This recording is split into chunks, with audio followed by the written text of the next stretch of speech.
Economist, I'm the only trans woman that they know.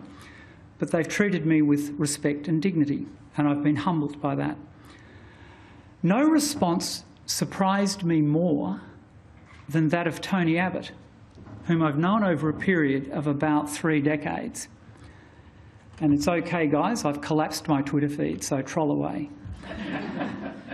I prevaricated before divulging details of my transition, putting off that discussion for a very long time. In so doing, I did him a disservice and grossly underestimated his capacity for friendship. If I ever get around to writing the memoir that I've promised Louise Adler, I will give a detailed account of our conversation.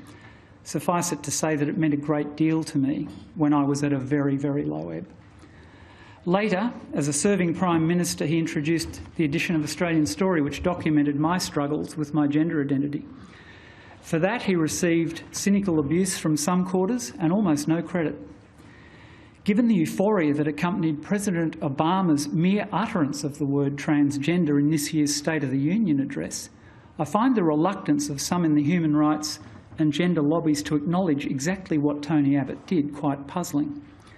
A conservative Catholic who is far from the most conservative Christian in his cabinet publicly embraced a trans woman and got sneered at in return. Some people really need to know how to take yes for an answer.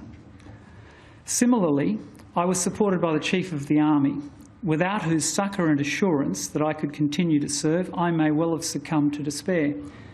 His role in my transition has been very widely reported on and discussed. I'm happy to field questions on that, but won't dwell on it further today.